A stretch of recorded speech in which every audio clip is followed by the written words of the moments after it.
اپنی شہوت پر قابو پانے کے لیے کیا کرنا چاہیے؟ امام علی علیہ السلام سادہ زندگی کیوں گزارتے تھے؟ جاننے کی کوشش کریں گے آج کے ایپیسوڈ میں۔ ناظرین اکرام، السلام علیکم۔ تفسیر نور کے اس قرآنی سفر میں آپ سبھی کو خوش آمدید عرض کرتے ہیں۔ آج ہم سورہ مبارک ہے اعراف کی آیت نمبر 32 کی تفسیر کے ساتھ آپ کے سامنے حاضر ہوئے ہیں۔ تو چلیے چلتے ہیں آیت نمبر 32 کی تفسیر کو جاننے کے لیے اس کی تلاوت اور ترجمے کو سنتے ہیں۔ کتاب انزلناه الیک مبارک لیدبروا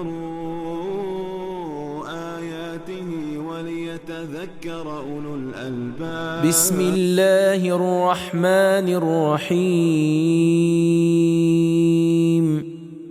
قل من حرم زینة اللہ التي اخرج لعباده والطیبات من الرزق قل هي للذين آمنوا في الحياة الدنيا خالصة يوم القيامة كذلك نفصل الآيات لقوم يعلمون۔ اے رسول، ان لوگوں سے کہو کہ اللہ کی زیب و زینت کو جو اس نے اپنے بندوں کے لیے پیدا کی ہے کس نے حرام کیا ہے، اور کھانے کی اچھی اور پاکیزہ غذاؤں کو کس نے حرام کیا ہے؟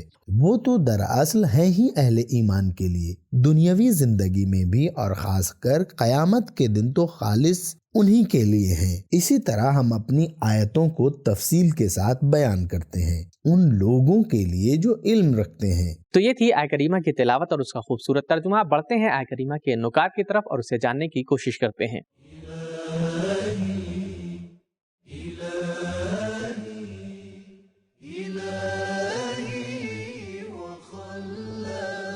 نکات: یہ آیت انسان کے لیے زینت کو حلال قرار دے رہی ہے۔ قرآن مجید اللہ کی ایک نعمت آسمانوں میں ستاروں کو انہیں دیکھنے والوں کے لیے زینت بتا رہا ہے۔ فرماتا ہے زینہا للناظرین، سورہ حجر آیت نمبر 16۔ ہاں، البتہ انسان کی زینت سے محبت اسے ہلاکت اور تباہیوں کے گڑھوں میں نہ پھینک دے۔ اگر زینت سے استفادہ کرنا چاہتا ہے تو مناسب طریقوں سے فائدہ اٹھائے۔ لہٰذا قرآن مجید عورت کی زینت کو سوائے اپنے شوہر اور محرم رشتوں کے حرام جانتا ہے۔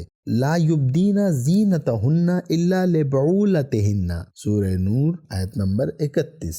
عثمان بن مظعون حضرت رسول خدا صلی اللہ علیہ وآلہ وسلم کی خدمت میں حاضر ہوئے۔ پیغمبر اکرم کی خدمت میں اپنا ارادہ بیان کیا کہ مردانہ لذتوں کو چھوڑ کر راہب بننا چاہتا ہے، بیوی، خوشبو اور سماج کو چھوڑ چھاڑ کر جنگل کا رخ کرنا چاہتا ہے۔ حضور نے اسے اس کام سے سختی سے منع کرتے ہوئے فرمایا، اپنی شہوت پر قابو پانے کے لیے روزے رکھو، رہبانیت اختیار کرنے کے بجائے مسجد چلے جاؤ، نماز کے انتظار میں بیٹھو اور جنگلوں بیابانوں کی خاک چھاننے کے بجائے جنگ و جہاد میں شرکت کرو، حج و عمرہ بجا لاؤ، اپنی عورت اور خوشبو سے فائدہ اٹھاؤ، اپنے مال میں سے غریبوں کو دو، حرام سے دور ہو جاؤ اور اس سے ہجرت کر لو۔ یہ ہے میرا دین اور میری شریعت، اور جو اس سے منہ موڑے گا اور توبہ نہ کرے فرشتے اسے حوض کوثر پر آنے سے روک دیں گے۔ تفسیر کبیر فخر رازی۔ عاصم بن زیاد نے بھی ارادہ کیا کہ اپنی زندگی کے طریقے کو بدل دے، حلال اور لذت سے بھی خود کو دور کر لے۔ حضرت علی علیہ السلام نے اس کی سخت مذمت کی۔ جب آپ نے اس سے وجہ پوچھی تو وہ کہنے لگا، تو پھر آپ کیوں اس قدر سادہ ترین زندگی گزارتے ہیں؟ امام علی علیہ السلام نے جواب میں فرمایا، میں معاشرے کا رہبر ہوں، اور اللہ تعالیٰ نے ائمہ اور رہبروں کے لیے لازم قرار دیا ہے کہ اپنی سطح زندگی ملک کے غریب افراد کی سطح زندگی کے مطابق رکھیں اور دوسروں کے رنج و غم میں شریک رہیں۔ کافی جلد 1 صفحہ 410۔ حضرت علی علیہ السلام شدت پسند خوارج کے ساتھ رابطہ کرتے ہوئے جب اپنے نمائندے ابن عباس کو ان کی طرف بھیجا تو حکم دیا کہ بہترین لباس زیب تن کریں، عطر اور خوشبو لگائیں اور سب سے اچھے گھوڑے پر سوار ہو کر ان کے پاس جائیں۔ تفسیر منہج الصادقین۔ بعض نے اس آیت کی یوں تفسیر کی ہے کہ دنیا کا رزق اور خوبصورتی بہت سی تلخیوں اور مشکلات کے ساتھ ملی ہوئی ہے، لیکن آخرت کا رزق اور خوبصورتی خالص اور بغیر تکلیف کے ہے۔ ہم نے آیہ کریمہ کے نکات سے واقفیت حاصل کر لی ہے۔ آئیے جانتے ہیں آیہ کریمہ میں کیا پیغام بیان کیے گئے ہیں۔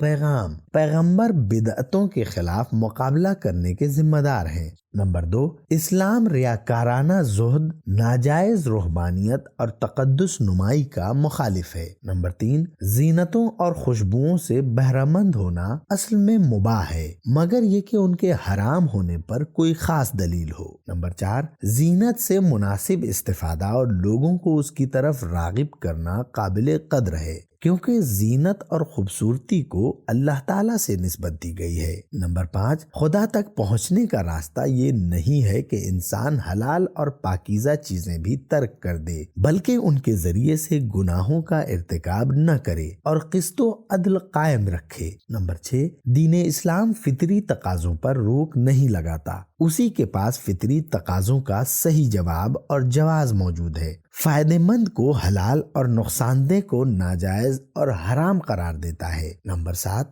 زینت غذا کی طرح انسان کی ضرورت ہے، زینت کو کھانے پینے کی چیزوں کے ساتھ ذکر کیا ہے۔ نمبر 8، نعمتوں کو خلق کرنے کا اصل مقصد ان سے استفادہ کرنا اور مومنین کا انہیں پانا ہے، اگرچہ کافر بھی اس سے فائدہ اٹھاتے ہیں۔ البتہ دوسری جگہ فرمایا، بے شک جو کچھ روئے زمین پر ہے ہم نے اس کی زینت قرار دیا ہے تاکہ ہم انہیں آزمائیں کہ ان میں سے کون سب سے بہترین عمل کرتا ہے۔ سورہ کہف آیت نمبر 7۔ نمبر 9، دنیا کی نعمتوں سے فائدہ اٹھانے میں مومن اور کافر ایک جیسے ہیں، لیکن قیامت کی کامیابی مومنین کے لیے مخصوص ہے۔ نمبر 10، علم اور عالم کا اللہ تعالیٰ کے یہاں ایک خاص مقام ہے۔ تو ناظرین، آج کے ایپیسوڈ میں ہم نے یہ جانا کہ شہوتوں پر قابو پانے کے لیے دنیا سے الگ تھلگ ہو جانا اسلام اس بات کا منکر ہے۔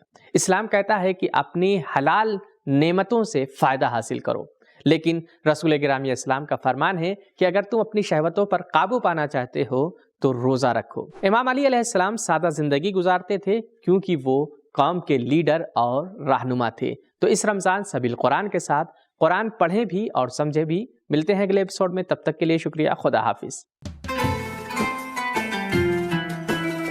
سبیل قرآن، قرآنی سماج کی پہچان۔